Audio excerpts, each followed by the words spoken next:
नमस्कार दोस्तों। ऑपरेशन सिंदूर 2.0 दोबारा से शुरू हो गया है। अब आपको लगेगा कि भाई ये तो मैं इसलिए बोल रहा हूँ क्योंकि मॉक ड्रिल्स अनाउंस करी हैं फिर कैंसिल कर दी, उसको भी जुलाई 3 पे ले गए हैं। वो बात नहीं है। ऑपरेशन सिंदूर 2.0 अब लड़ाई कौन करेगा या इस ऑपरेशन का पार्ट कौन बनेगा? वो है 100 करोड़ भारतीय। बाकियों को मैं भारतीय मानता ही नहीं, ना इलीगल ना 20 करोड़ जिहादी। जो भारतीय हैं अब वो लड़ेंगे ये ऑपरेशन सिंदूर 2.0 में। अब उसके दो रीजन हैं। एक, राजनाथ सिंह ने कुछ बोला और दूसरा मोदी जी ने कोई स्टेटमेंट दिया। अब ये दोनों चीजें जो 100 करोड़ हिंदुओं को या कह लीजिए इस देश के जो लोग हैं उनको बोला है पार्ट बनने के लिए ऑपरेशन सिंदूर 2.0 का, इसके ऊपर बात करते हैं मंजरी जी के साथ। मंजरी जी, जय सिया राम। जय सिया राम। आपने बोला था लेस देन 1 मिनट में अपना ओपनिंग कमेंट खत्म करना, मैंने कर दिया। अब आप बताइए कि जो मोदी जी ने बोला है 100 करोड़ भारतीयों को कि ऑपरेशन सिंदूर 2.0 ये आप लड़ेंगे, और दूसरा राजनाथ जी ने, ये दोनों चीजें आप कैसे देखती हैं? देखिए, एक तो जो ड्रिल्स है वो चालू हैं और पिछली बार भी ड्रिल अनाउंस की थी जब अच्छी तरीके से हमको उनका मतलब लंका दहन करनी थी। तो एक याद रखिए, बॉर्डर पे ड्रिल हो रही है मतलब आगे की कार्यवाही चालू है। ये आपको संदेश दिया जा रहा है, ठीक। सेकेंडली, मोदी जी ने ये कहा कि अगर जो छोटी छोटी चीजें भी है, अगर हम लोग कंट्रीब्यूट कर देते हैं तो मतलब इंडस्ट्रियलिस्ट, ये कॉल है कि भाई वहां पर लगने वाली जो भी चीजें हैं, मिसाइल्स हैं, अब तो वो पब्लिक प्राइवेट पार्टनरशिप से सारी चीजें बन रही हैं। टाटा जो है ट्रक्स वगैरह बना रहे हैं, व्हीकल्स बना रहे हैं जिनके ऊपर मिसाइल लॉन्चेस, रेडार्स लगाए जा रहे हैं। आर्मर्ड व्हीकल बनाए जा रहे हैं जिसमें जवान हमारे ट्रेवल करते हैं। AK-203 बन रही है भारत में। तो ये सारी चीजें बनाने के लिए उन्होंने कहा है कि अगर आप फुल स्केल इंडस्ट्री लगा सकते हैं बहुत अच्छी बात है, नहीं लगा सकते हैं तो आप एंसिलरीज। मैंने क्या बोला है? तो this is the call by Rajnath Singh that छोटी छोटी चीजों में इन्वेस्ट कीजिए। सेकेंडली, उन्होंने पीओके के लिए फिर से कहा है कि जैसे दो भाई बिछड़ जाते हैं, महाराणा प्रताप और उनके छोटे भाई शक्ति सिंह बिछड़ गए थे, बाद में एक हो गए। ऐसे पीओके हमसे बिछड़ गया है, हमसे एक हो जाएगा, ठीक है। तो जब वो ये कह रहे हैं तो बहुत सारे लोग हल्ला काट रहे हैं कि पीओके तो लेंगे लेकिन वहां के लोग नहीं लेंगे। अरे भाई, लोगों के साथ पीओके आएगा वरना नहीं आएगा। और अभी जो केस पड़ रहा है कि जो सीपैक बना रहे हैं उसको एक एंगल से अफगानिस्तान की तरफ निकाल रहे हैं। तो अब अगर आपकी बेवकूफी सुनी जाए और पीओके ना ले, बिकॉज वहां की जनता को कहाँ बनाएंगे, तो रीजन क्या हो जाएगा कि भारत के अगेंस्ट एक कॉलम तैयार हो जाएगा। इसलिए पीओके लेना है, इसी साल लेना है, उसकी जनता के साथ लेना है, बाकी मैनेज कैसे करना है वो मोदी को मांग। So that that thing aside, Rajnath Singh ji नाम लेते लेते रह गए, पर मुझे अडानी का नाम बड़ी जोर से सुनाई दिया कि जैसे उन्होंने भारत की स्ट्रेटेजिक एडवांटेजेस के लिए और जरूरतों के लिए उन्होंने अपना पैसा लगाया। एयरपोर्ट्स, पोर्ट्स, जैसे विंजम है, स्ट्रेटेजिक उसका पोर्ट है, ठीक है। मुंद्रा है, स्ट्रेटेजिक पोर्ट है। कोल में जो इन्वेस्ट किया, स्ट्रेटेजी थी। फिर जो अडानी डिफेंस जो सेक्शन बनाया, स्ट्रेटेजी थी। तो भारत की जरूरतों को लेकर के उन्होंने अपना बिजनेस डेवलप किया। इस चीज को इनवाइट किया जा रहा है, इस चीज को प्रश्रय दिया जा रहा है और ओपन कॉल दी जा रही है कि IOCII के मंच से वो कह रहे थे, which is a total economic platform, कि आइए यहाँ पे इन्वेस्ट कीजिए, डिफेंस में इन्वेस्ट कीजिए, एक सेमीकंडक्टर में कीजिए। अभी जैसे हीरानंदानी एक बिल्डर्स ग्रुप है, उसने सेमीकंडक्टर में इन्वेस्ट किया। तो आप एक अपनी ब्रांच खोलिए और उसमें इन्वेस्ट कीजिए जो भारत के लिए समय आवश्यकता है। अगर आप उसमें इन्वेस्ट करेंगे तो देखिए, एक तो आपको बिजनेस मिलेगा ही मिलेगा। मोदी जी ने एक बार फिर से कॉल दिया है कि आप भारतीय चीजें लें। तो इसमें उन्होंने बिना बोले कह दिया boycott China, boycott USA. Pakistan Pakistan तो हम लेते ही नहीं वैसे भी। तो बॉयकॉट डेस्टिनेशन। नहीं। मंजरी जी, मंजरी जी, जो लोग बोलते थे बॉयकॉट तुर्की, मैं बोलता हूं कि आप बॉयकॉट चाइना क्यों नहीं करते हो? भाई आपका तुर्की के साथ तो कुछ बिलियन डॉलर्स का आपका डेफिसिट है, लेकिन चाइना के साथ तो आपका 100 तो पेपर्स में है। ये एक्चुअल में 300-400 बिलियन डॉलर का फर्क है चाइना के साथ। आप चाइना को बॉयकॉट क्यों नहीं करते हो? मुझे ये बात समझ नहीं आती। क्या मोदी जी ने वही किया है आज? वही किया है। उन्होंने कहा रंग आप वहां से ले आते हो, आपको पता ही नहीं कौन सी चीज कहाँ की मिली है। छोटी आंखों वाले गणेश जी जब उन्होंने बोला था तो वो चीन के ऊपर ही टॉन था कि उन्हीं लोगों की आंखें हम्म। छोटी होती है। तो उन्होंने इस चीज को कहा है कि मेड इन इंडिया, आपको जिसका पता है कि प्रोडक्शन कहाँ हुआ वो लीजिए। तो उन्होंने वही एक चीज जो 1920 से चली आ रही है, विदेशी वस्तुओं का बहिष्कार और स्वदेशी को अपनाइए, उन्होंने इस चीज का एक कॉल दी है। तो एक अभी एक चीज देखिए आप, जैसे कहते हैं कि चाइना ने गलती क्या की, उन्होंने लोकल कंजम्पशन डेवलप नहीं किया। वही चीज मोदी इस इकोनॉमी में कर रहे हैं कि अगर मान लो कोई एक ऐसा समय आए जब हम चीजों को बाहर ना एक्सपोर्ट कर पाए, तो हमारी अपनी इकोनॉमी में इतना दमखम हो कि हम उसको कंज्यूम कर सके। तो जितने भी एक्सपोर्टर्स हैं, एक हिडन मैसेज उनको है, सिर्फ एक्सपोर्ट मत कीजिए, लोकल नीच भी अपनी क्रिएट कीजिए, ताकि आपका प्रोडक्ट अगर कहीं किसी कंट्री में स्पेसिफिक जा रहा है और बैन हो गया, तो आपको एक लोकल मार्केट का सहारा है। You will not be on the roads.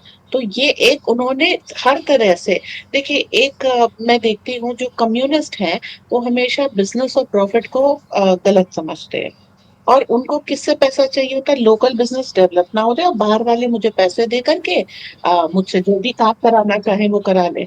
तो ये चीज मैं देख रही हूँ कि अब इसको मोदी और मोदी की पूरी सरकार इसको वो कर रही है, छिन्न भिन्न कर रही है। कारण क्या है कि अगर हमारे बिजनेसमैन नहीं होंगे तो फिर हमारी इकोनॉमी उतनी डेवलप नहीं कर पाएगी। जैसे जैसे आज इनकी अटल बिहारी वाजपेयी की जब सरकार थी तो इसमें ये कहा जाता था ना कि बिजनेस बनिए की सरकार है, ब्राह्मणों बनिए की सरकार है। तो बनिए की सरकार में अगर बनिया नहीं होगा, मतलब बिजनेसमैन नहीं होंगे, तो आपकी इकोनॉमिक ग्रोथ क्यों कैसे होगी? फिर वही चीज चलती आएगी कि आप नक्सलवादी इसलिए हथियार उठा रहे हैं कि पैसे नहीं है, और जो हथियार उठा रहे हैं वो बिना पैसे के आ रहे हैं। मतलब एक जो वो चल रहा था, तो राजनाथ सिंह एक इस चीज को भी कर रहे हैं कि हमने जगहों पे शांति लाई है, जो नक्सलवाद है उसको हम, भारत को हमने उस नक्सलवाद से मुक्त किया है। तो एक वो इम्फेसिस है। और बिजनेसमैन के लिए बहुत कॉल है कि जो जो भारत के लिए नई इंडस्ट्री, अब देखिए चाइना को काउंटर करने के लिए अभी वो सीसीटीवी के लिए लेके आए हैं कि सीसीटीवी की आप चिप भी सर्वे देंगे, और जो उसका एक और चीज होती है उसका वो जो ट्रांसमिटिंग वो मॉड्यूल होता है, सर्वर वगैरह, वो सब आप चेक कराएंगे ताकि हमको ये पता चल जाए कि आपके यहाँ से जो चिप्स आ रही हैं कैमरा में लगने वाली, वो कहीं ऐसा ट्रांसमिट तो नहीं कर रही, स्पाईवेयर तो उसमें कुछ नहीं है। तो सारी चीजें टेस्ट करने के इस तरह के रेगुलेशंस लगा रहे हैं और इंडियन मैन्युफैक्चरिंग के लिए जोर दे रहे हैं। और मेनली रक्षा मंत्री जब कह रहे हैं तो डिफेंस मैन्युफैक्चरिंग की बात हो रही है जी। महेंद्र जी, यानी कि डबल अटैक हो गया। मोदी जी बोल रहे हैं कि आप मेक इन भारत प्रोडक्ट्स को लीजिए, बाहर से प्रोडक्ट्स जो ले रहे हैं इसे बंद कीजिए। यानी कि 100 करोड़ भारतीय अब सिंदूर जो है, ऑपरेशन सिंदूर 2.0 का पार्ट बनने वाला है, जिसको हम बोलते हैं इकोनॉमिक बहिष्कार ऑफ फॉरेन प्रोडक्ट्स। पहली बात ये होगी। दूसरा, जो राजनाथ जी ने बोला, उन्होंने बड़ा क्लियर मैसेज है कि आप अब जो है डिफेंस इंडस्ट्री में प्राइवेट सेक्टर को घुसना पड़ेगा। मुझे उसके साथ साथ जो इनका एक प्रिंसिपल सेक्रेटरी है, अंडर सेक्रेटरी या प्रिंसिपल सेक्रेटरी था डिफेंस का, उन्होंने क्या बोला है कि आपको हम इतना ज़्यादा ऑर्डर दे देंगे इंडस्ट्री वालों को हथियारों के, कि आप उस हथियारों के ऑर्डर के नीचे ही आप दब जाओगे। इतने ऑर्डर है कि आप भुगता नहीं पाओगे, हमारे पास इतनी डिमांड है। रीज़न एक ही है कि अब हम भारत जो है वो अपने लिए तो बना ही रहा है, अब एक्सपोर्ट भी कर रहा है। इस साल हमने पहली बार 3 या 4 बिलियन डॉलर को हमने क्रॉस कर लिया as far as exports are concern. यानी कि ये मार्केट अब हर एक साल आपको 100-200% का ग्रोथ दिखेगा। कौन सी ऐसी इंडस्ट्री है जिसके अंदर 100-200-300% का ग्रोथ होता है हर साल में? तो यानी कि तीन जगह दो नहीं, तीन जगह मार हो गई। एक मोदी जी ने मार दी, दूसरा ऑपरेशन सिंदूर अभी बंद नहीं हुआ, वो भी चालू है। और ऊपर से राजनाथ जी ने बोल दिया, मैं हूं यहाँ पे डिफेंस मिनिस्टर, आप हथियार बनाइए, आपको गन बनानी है, गोले बनाने हैं, मिसाइल बनानी है, कुछ भी बनाना है आप बनाइए, हम आपके साथ हैं, ऑर्डर हम देंगे, आप बना बना के थक जाओगे हमें देने के लिए। मंजरी जी, यानी कि ये ऐसा तो नहीं है कहीं कि जिसको बोलते हैं कि फुल स्केल एक वॉर की तैयारी है भारत की। भारत को मालूम है कि पाकिस्तान क्या कर रहा है। They are going to Muslim countries कि आइए, इस्लाम फिर खतरे में आ गया। सिर्फ 22 मिनट का युद्ध किया और इस्लाम खतरे में भाई। इसलिए आपको लगता है कि भाई अब जो वॉर होगा अगला, वो होगा फुल स्केल वॉर। अब पाकिस्तान अकेला नहीं आएगा, 10-15 और कंट्रीज को साथ में लेकर आएगा। क्या ये भी रीजन हो सकता है कि आपने बोल दिया कि भाई प्राइवेट सेक्टर को जल्दी से बनाइए, क्योंकि पब्लिक सेक्टर कंपनीज की इतनी हैसियत नहीं है कि तेजी से काम कर सके। बाबू लोग हैं भाई, कभी आए नहीं आए, आकर चाय भी पीनी होती है, लंच पे जाना होता है, बच्चों को घुमाने जाना होता है, इतने काम होते हैं। तो क्या इसीलिए प्राइवेट सेक्टर को डाला जा रहा है? देखिए, प्राइवेट सेक्टर की कैपेसिटी बहुत ज्यादा है, बहुत सारे लोग हैं, उनके पास बैंक्स है, वो सब है। लेकिन प्राइवेट सेक्टर में जब से मोदी आए हैं, पब्लिक सेक्टर काम करने लग गया है। मैंने बहुत सारे लोगों को मोदी को इसलिए कोसने देखा है कि जो 5 बजे घर में होते थे, अब रात के 10-10 बजे तक नहीं आ पाते हैं, 12-12 बजे आते हैं। और खाना घर से जाता है, वो होटल लीला से नहीं आता है। सो अगर मतलब ये प्रधानमंत्री ऑफिस की बात नहीं है, मैं बैंक्स वैंक सब जगह वो कर रही हूँ। मेरे हस्बैंड बैंक में है, मैं जानती हूँ। हर महीने उनकी फुल एक नाइट बैंक में निकलती है, 36 घंटे की ड्यूटी होती है। तो अकेले मोदी काम नहीं कर रहे, सबसे घिस घिस के करवा रहे। ठीक है। बात यहाँ पर आ जाते हैं। देखिए, पब्लिक सेक्टर को भी ऊंचा करना है। खाली एक टेक्नोलॉजी आ गई, डीआरडीओ ने बना ली, ठीक। अगर उसे प्राइवेट सेक्टर भी ले लेगा तो उसके प्रोडक्शन में बहुत तेजी आएगी, गुणवत्ता आएगी। हर एक एक कलपुर्जा आप बनाने के लिए अगर गवर्नमेंट जाएगी इंडस्ट्री लगाने, बहुत लंबा प्रोसेस हो जाएगा। क्योंकि अगर आप टेंडर नहीं निकालेंगे तो आप प्रॉब्लम में, और टेंडर निकालेंगे तो वो टाइम टेकिंग है। ऐसे में अगर कोई प्राइवेट सेक्टर का बंदा ले लेता है कि ठीक है, हम आपको इतने दिन में प्रोवाइड करेंगे, तो पूरा देश एक साथ मिल करके उठ के आता है। और मोदी को यही चाहिए, सारा देश में एक साथ मिल करके उठ के आ जाए। यही चीज प्रोवाइड की जा रही है, इसी को प्रश्रय दिया जा रहा है। जी। सो मंजरी जी, यानी कि बिल्कुल क्लियर है, बॉर्डर के ऊपर हमने एक्सरसाइजेज दोबारा से करनी शुरू कर दी है। ऑपरेशन सिंदूर 2 शुरू हो गया है। और अगली बार जो ये ऑपरेशन 2 शुरू हुआ है, इसमें सिर्फ आर्मी नहीं लड़ेगी, हमारा प्राइवेट सेक्टर भी इसमें लड़ेगा, हथियार बनाकर देगा आर्मी को, हमारी आर्म्ड फोर्सेस को। और जो 100 करोड़ भारतीय है, ये भी ऑपरेशन सिंदूर का पार्ट बनने वाले हैं। भाई लेबर, बहिष्कार। सॉरी, लेबर तो हमारी जनता में जाएगी। ठीक है। तो सारा भारत इसमें कंट्रीब्यूट करेगा, और बहुत अच्छी तरीके से सब लोग इकोनॉमिकली भी आ, सुपीरियर आएंगे। इसके साथ साथ एक छोटी सी कॉल उन लोगों के लिए भी है जो साइंटिस्ट हैं, कि आप प्रोडक्ट्स को वो करिए, क्योंकि हमको अपफ्रंट बना के देना है, केवल प्रोडक्ट नहीं बनाना है, विश्व की चीजों को जो काउंटर कर सके। जैसे ब्रह्मोस का सेकेंड वर्जन आ रहा है, जो 8 से 10 मार्क की स्पीड पे जाएगा। और रशिया ने बस एक ही कंडीशन रखी है कि आप इसको एक्सपोर्ट नहीं करेंगे, ये हमारे पास एक्सक्लूसिव रहेगी। जैसे उनके पास एक ओशियानिक थी, वो एक्सक्लूसिव है, वो ओशियानिक नहीं शेयर कर रहे भारत से। तो देखो, बिल्ली शेर को सब कुछ सिखा रही है, पर पेड़ पे चढ़ना नहीं सिखा रही है। कुछ चीजें हमारे पास एक्सक्लूसिव रहेंगी, बहुत सारी। अब वो होगी। अब जैसे आपने बात की कि वो पाकिस्तान उम्मा को लेकर के आ रहा है, तो अजरबैजान ने जो है आज साफ साफ कह दिया कि हमें तबाह होना है तो हम तबाह हो जाएंगे, हम पाकिस्तान के साथ खड़े हैं। तो ऐसे कुछ पार्टनर्स उनको मिल जाएंगे। बट काफी चीजें हैं, जैसे ईरान को काफी हद तक, अफगानिस्तान को हम काफी हद तक अपनी तरफ ले आए, बांग्लादेश में जमन को अपनी तरफ हम काफी हद तक ले आए। तो इस तरीके से हम भी अपना एक कंसोर्शियम उन्हीं के लोगों के बीच में बना रहे हैं। अगर आप कहिए कि पाकिस्तान के साथ कुछ करिएगा और अमेरिका नहीं बोलेगा, ये असंभव सी बात है। सीपेक आधा अधूरा बना पड़ा है, चाइना नहीं बोलेगा, ये असंभव सी बात है। ये मेनली देखिए, आप जिस पोजीशन पे हैं, आप आगे थर्ड नंबर की इकोनॉमी बनने के लिए कोशिश कर रहे हैं, तो जो जो थर्ड नंबर की इकोनॉमीज है 1 2 3, वो आपका विरोध करेंगी। They don't want rising India.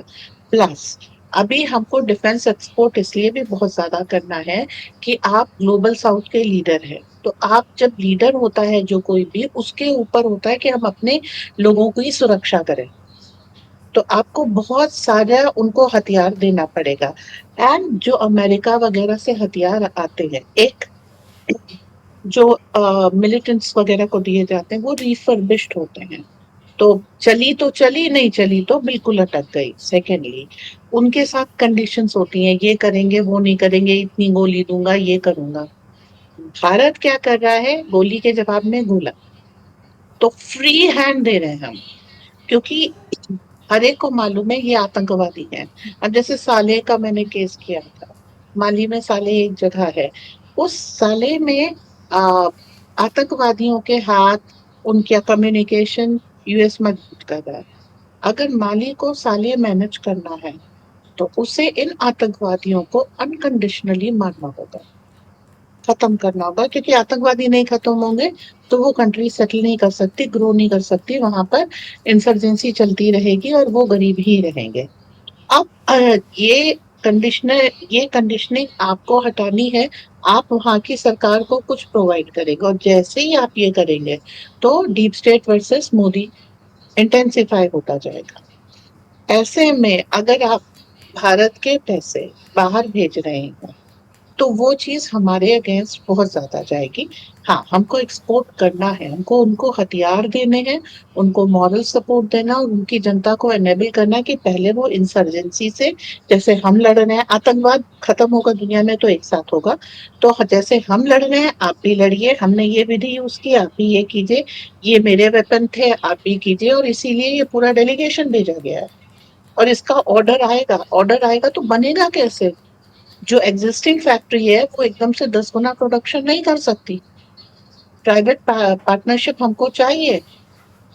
इसलिए बताया जा रहा है कि भाई आपको पूरी दुनिया को केटर करना है। ये लड़ाई जो हम कह रहे हैं कि जितने भी डाउन ट्रॉडन है, वानर, भालू, रिक्ष, उन सबको लेकर के लड़ेंगे, तो उनको हथियार सप्लाई करना है। तो चलो उठो, काम पर लगो। रामायण लिखी जा रही है, गिलहरी का प्रयास बहुत आवश्यक है।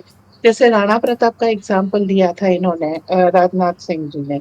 तो राणा प्रताप लड़े थे, तो उनके साथ एक भामाशाह भी थे, जिन्होंने लड़ाइयों को न केवल फंड किया था, साथ में लड़े भी थे। तो इस केस में जो है, मैं अडानी जी को लेके आना चाहती हूँ। पैसा वो दे रहे हैं, फंड कैसे कर रहे हैं? अपने हथियारों, अपनी टेक्नोलॉजी और इन सब के साथ। और जगह जगह भारत के लिए जैसे ऑस्ट्रेलिया में कारमाइकल माइन ली, तो एक डिपो बनाया ना उन्होंने। आ, हम्म। इसमें मोरक्को में विंडमिल फार्म बनाया, एक डिपो है। एक बेस है स्पेन में, इंडियन एयरफोर्स का। तो ये डिपो है। तो अब इन सब चीजों को करने के लिए, मैनेज करने के लिए, हर चीज गवर्नमेंट नहीं कर सकती है। तो हमको एक सूत्र में बंधना होगा। और मोदी क्या कर रहे हैं? जितना भी खर पतवार कचरा है वो साथ में डिपोर्ट हो रहा है। तो अब ये हम्म। कानून से चलेगा। जिस कॉन्स्टिट्यूशन की लाल किताब राहुल गांधी जेब में रखे घूमते थे, उसी कॉन्स्टिट्यूशन से अब ये देश चलेगा। और ये राहुल गांधी के लिए बहुत बुरी खबर है। जी। राहुल गांधी के लिए जब से उसका जन्म हुआ है उसके लिए अच्छी खबर थी कब? आज तक ये नहीं पता लगा आया कहाँ से है। चलिए, उसका मुद्दा नहीं है, मुद्दा है भारत का। कि भारत में अब ऑपरेशन सिंदूर 2.0 शुरू हो गया और मोदी जी ने बोल दिया 100 करोड़ में से तो 130 करोड़ बोलते हैं। चलिए, मोदी जी की बात आगे रखते हैं कि 130 करोड़ भारतीय अब ऑपरेशन सिंदूर का पार्ट बनेंगे। आप बहिष्कार बंद करना शुरू कीजिए इन जो फॉरेन के प्रोडक्ट्स हैं उसका। अब मुझे मत बोलने शुरू कर देना कि तुम भी करो। भाई, मैं यहाँ पे रहता हूँ, मैं बहिष्कार नहीं कर सकता हूँ, जितना कर सकता हूँ उतना कर रहा हूँ। और राजनाथ जी ने बोल दिया प्राइवेट सेक्टर को कि पब्लिक सेक्टर जो काम कर रहा है वो कर रहा है, आपको भी बीच में कूदना पड़ेगा, तभी इस देश की तरक्की होगी। और एक्सपोर्ट्स की ऑर्डर्स की कमी नहीं है, भारत की भी रिक्वायरमेंट की कमी नहीं है। आइए मिलकर हम दुनिया को अपने कब्जे में करें। और ये ऐलान बोथ मोदी एंड हमारे राजनाथ जी ने कर दिया है। अब आपको थोड़ा सा एफर्ट डालकर इसके ऊपर ध्यान देना पड़ेगा। मैं हमेशा बोलता हूँ, मैं खुद मैनेजमेंट का कंसल्टेंट हूँ, मैं हमेशा बोलता हूँ कि आपके पास या तो कोई ऐसा इनोवेटिव प्रोडक्ट होना चाहिए जो किसी और के पास नहीं है, तभी आप पैसे बना सकते हो। और दूसरा है गवर्नमेंट का फोकस किस तरफ है। अगर आप जो गवर्नमेंट का फोकस है उस लाइन में काम करते हैं तो पैसे बनाने बहुत ही आसान हो जाते हैं। गवर्नमेंट ने एक अपॉर्चुनिटी दे दी है, आप डिफेंस के प्रोडक्ट्स को बनाना शुरू कीजिए, छोटा हो या बड़ा। Start looking at this line, this is the future. Mayur ji, thank you so much. Pakistan का 1 2 3 मुझे लगता है पूरे मूड में है मोदी जी कि अब करके छोड़ना है। एंड मुझे एक चीज़ और दिख रही है कि जो एक दो एस्ट्रोलॉजर्स मेरे पास आकर जिन्होंने प्रोडिक्शन किया था कि सितंबर तक, वैसे तो अक्टूबर बोला था, मैं सितंबर बोल रहा हूँ, उन्होंने बोला था अक्टूबर तक कुछ बड़ा होगा। बड़ा इस तरह होगा कि हमारी बाउंड्री एक्सपैंड होगी। मैं उस दिन का, उस ग्रेट डे का मैं वेट कर रहा हूँ कि कब आपके मोदी जी हमारी बाउंड्री को एक्सपैंड करेंगे। बाकी योगी जी के बाद तो जो होगा हमें पता ही है। Mahendra ji, thank you so much. जय Siya Ram. Yes, you're right.